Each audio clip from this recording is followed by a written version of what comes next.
If you have a young athlete or a teen athlete that is struggling with anterior knee pain or pain below their kneecap, there's a possibility that it's Osgood-Schlatter. So it's probably hard to see, but this area is inflamed and this bump is a little bigger. So what happens, sometimes during a growth spurt, a lot of times during a period where there's been increased volume of training or increased load and their body can't adapt to that.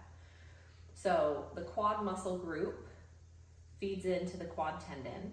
That encases the patella, becomes the patella tendon, and attaches down here at your tibial tubercle. So during a period of rapid growth or increased load, either volume or capacity, the quad muscle gets tight. That creates increased tension at the patella tendon on that tibial tubercle. And because the bone is still developing, it reacts to that tension, that pulling, by laying down new bone. It's like, oh, hey, there's this stress. It's telling us that we need to change.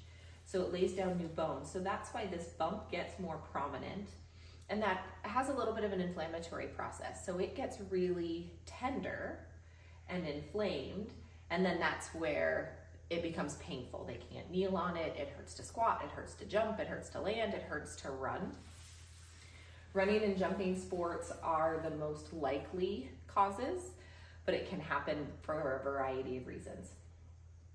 So when hers first started, she had a period of rapid growth. She grew almost 4 inches in a year.